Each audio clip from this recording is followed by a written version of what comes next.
At the current moment, I'm actually uploading some high school chorale and jazz choir concerts that I recorded earlier this year in the summer and spring to end the year 2015. Pretty good time for this week's theme of social groups, large social groups.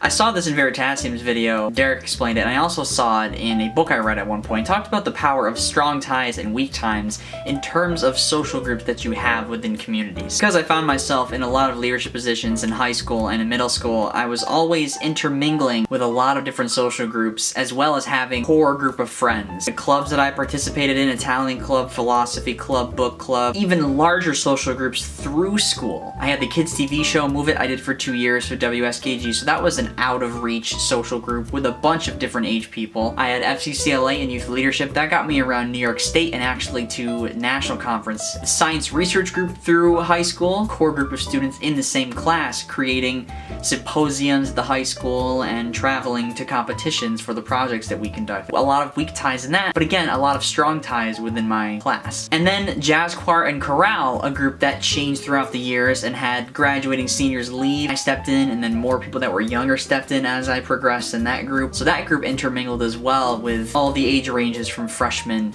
to senior in high school, and I traveled for that group as well. And then in addition to that, you have all the social groups that I formed online that are much weaker in terms of no presence. There's no proximity, it's just it's online stuff, but it's still communicating. I even sing at a church by me every once in a while, and I even sing in the community choir at my college campus, which is full of communications club and still social groups that were once much stronger in my life, but are now actually a bit weaker. What I find really interesting about my aspect when it comes to approaching social groups is my ability to want to be a part of every social group. Now, depending on the values of the group. In high school, I didn't like to belong to one social group. I really enjoyed seeing all of the different activities and ways in which groups of people, groups of friends that contribute to the school culture in some way, and not in a detrimental way. I don't always match solely on the interests of the group, but I'm able to step in and use my strengths and say, how can I contribute to this conversation? How can I help others? How can I add value? How can I create value for the group? The biggest maintained social group in my life has been my friends, and then all the people in FCCLA that I've met. I've been in FCCLA since 2007, so it's almost been 10 years since I've been a part of that youth leadership organization. It has some strong ties for me. Mentors, with advisors, with the district presidents, with past state officers, with alumni. Very, very diverse. Because I've been a part of that social group for so long. I guess I just shared a bunch that I have. In a way, my personality and my values and what I deem as important and meaningful in my life has been affected by the variety of social groups that I've been a part of, communities that I've grown with that have helped me appreciate a lot of different aspects of my life and do a lot of cool things. To have online and in person, to destroy proximity in ways in which we can be more connected to people interested in the things that we're interested in, or to just make friends in social groups based off of proximity. People in your neighborhood, groups that you go to, volunteering in places. The VidCon volunteer group that I met, that's another social group that I was a part of. Sometimes you just meet based off proximity, and sometimes you meet based off of an interest. To have a core group of friends, you can count on both of your hands, core group of people in your life, and then have a bunch of weak ties. I really think the weak ties are where all the cool opportunities come from, because I connect with somebody I barely know in a way that I can contribute and help to what they're doing with the skills that I have. Weak ties are very important. That's not to say weak ties are bad because they're weak. It's to say it's like you have an acquaintance that you know that you can ask for help when the time is right. Not know exactly who they are and be a part of their life all the time, but you can reconnect with them and rekindle something and create something. And that's about it. That's all I can think of in terms of social groups. Yeah.